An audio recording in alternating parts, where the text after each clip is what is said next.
শেরপুরে রাজনৈতিক সহিংসতায় জামায়াত নেতা নিহত হবার ঘটনায় প্রকৃত অপরাধীদের চিহ্নিত করে দ্রুত ব্যবস্থা নেওয়া হবে। বৃহস্পতিবার রাজধানীর ফরেন সার্ভিস একাডেমিতে উপদেষ্টা পরিষদের বৈঠক শেষে কথা জানান প্রেস সচিব শফিকুল আলম। তিনি বলেন, রাজনৈতিক দলগুলো যথেষ্ট ধৈর্যের পরিচয় দিচ্ছেন। এদিকে শেরপুরের ঘটনায় ইউএনও ও ওসিকে প্রত্যাহার করা হয়েছে বলে জানিয়েছেন ইসি সচিব আক্তার আহমেদ।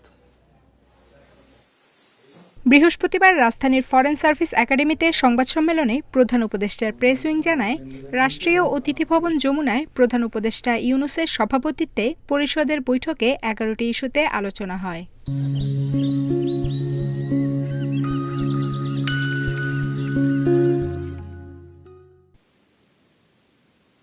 এক প্রশ্নের জবাবে প্রেস উইং জানায়, শেরপুরে রাজনৈতিক সহিংসতায় জামায়াত নেতা নিহত হওয়ার ঘটনায় প্রকৃত অপরাধীদের চিহ্নিত করে দ্রুত ব্যবস্থা গ্রহণ করা হবে। প্রচার শুরুর 8 দিনে এমন সহিংসতাকে বিচ্ছিন্ন ঘটনা উল্লেখ করে প্রেস সচিব বলেন, আগের যে কোনো সরকারের চেয়ে তা অনেক কম।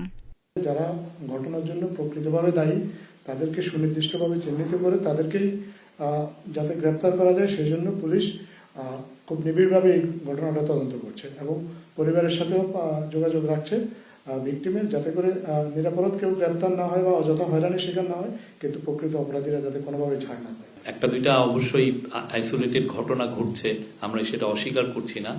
বাট আপনি দেখেন, ইলেকশন ক্যাম্পেইন শুরু হয়েছে 22শে জানুয়ারি, আজকে 29, 8 দিনের মতো। তো এইখানে তো আপনারা দেখছেন যে যেই ঘটনা ঘটছে, সোফার আমাদের পুলিশের হিসাবে মারা গিয়েছেন 4 জন। রাজনৈতিক দলগুলো যথেষ্ট ধৈর্যের পরিচয় দিচ্ছেন উল্লেখ করে দলগুলোর নেতাকর্মীদের নির্বাচনী ক্যাম্পেইনে আরও সহিষ্ণু হওয়ার আহ্বান জানান প্রেস সচিব। প্রায় 2 সপ্তাহ বাকি আছে, এখনো বলার মতো কিছু হয়নি। বাট আপনি 2014 সালের 5ই জানুয়ারি যে ইলেকশন হলো, তার আগের আপনি যদি ইলেকশনের সহিংসতা দেখেন, ওই ইলেকশনে 115 জন মারা গিয়েছিল।